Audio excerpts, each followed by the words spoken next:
Hi, everybody. If you're watching Frances Haugen's testimony before Congress on Facebook, you may have heard this comment. And well, if you haven't heard the comment, you're going to hear it right now and then I'll explain what she's talking about. During my time at Pinterest, I became very aware of the challenges of, like I mentioned before, it's difficult for us to understand how these algorithms actually act and perform. Facebook is aware of complaints today by people like African Americans saying that Reels doesn't give African Americans the same distribution as white people. And until we have transparency and our ability to confirm ourselves that Facebook's marketing messages are true, we will not have a system that is compatible with democracy. Now, let me explain what she's talking about and why that's the case. It's based on a technical formula. The problem is something that I experienced when I first joined YouTube and started vlogging. And this goes all the way back to 2006, but was more acutely apparent in 2007 and up. First, I was called the N-word on average 52 times a month in comments. I had no way of blocking it. My white counterparts as vloggers didn't experience the same type of abuse. Why? Well, they're not black. Also, I found that if I used my face, the videos where my face came up as a thumbnail were far less likely to be clicked than if I used, say, for example, a photograph of, well, like Frances Haugen, a white blonde woman. That was known. In fact, every active black vlogger on YouTube then and now is aware of that problem. So what happens, and the reason why the distribution is different, is because the algorithm reflects the racism that's out there. A lack of a desire to hear a black voice when your audience is mostly white. And you can design around that algorithmically, but they don't do it. So that's what she's talking about. In other words, it's not like they're sitting around as humans and making this decision on their own on a specific per content basis. In other words, oh, here's this post.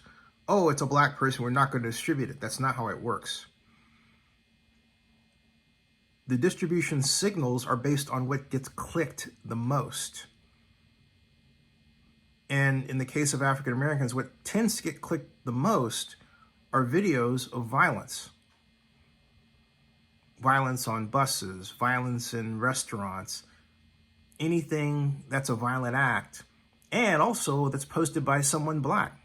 Let's not, and I don't want you to get the picture of that. This is a classically racist problem where you have someone white making that video and posting it. No.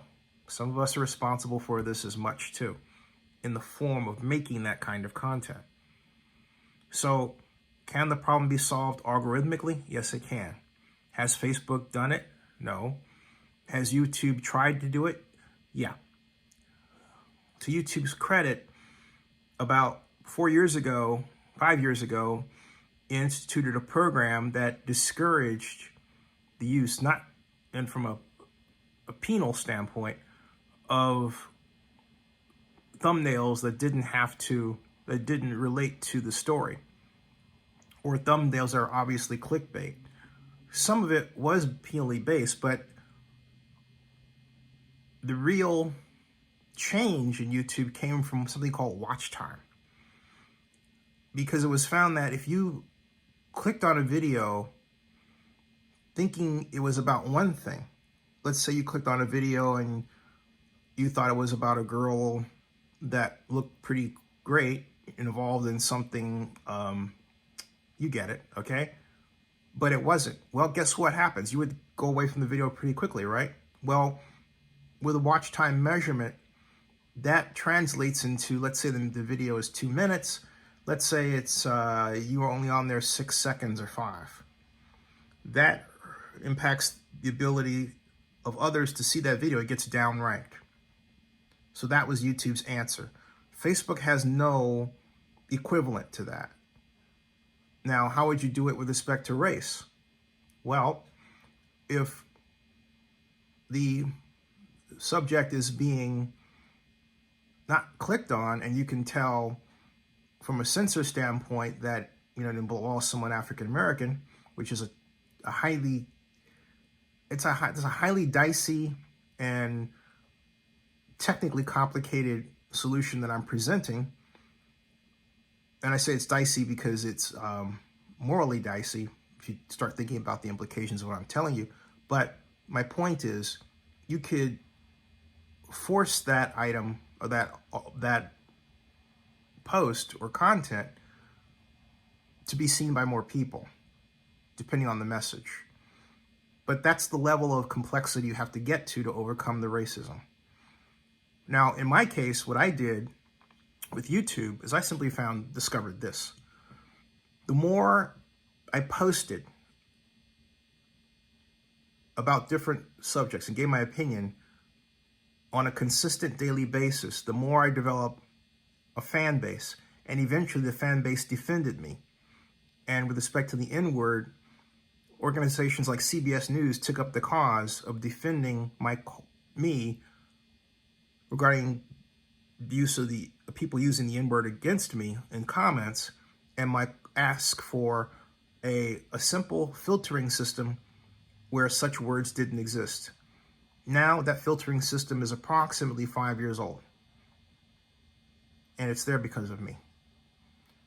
Subscribe to Zenny62 and bookmark localnewsnow.com. Also, before I close this issue for now, I want to share how happy I am that Ms. Haugen is doing this, because this has been a long-standing problem, and it just scratches the surface of problems at Facebook regarding privacy and regarding the spread of hate speech, but also something not adequately brought up in during her testimony was the fact that you now have whole nations, the Philippines, one big example, buying the creation of troll accounts and groups, Facebook groups, buying the creation of Facebook groups and troll accounts for purposes we're not aware of. But it has been recently revealed that the Philippines government was indeed spending public money to have that done. The question is, why?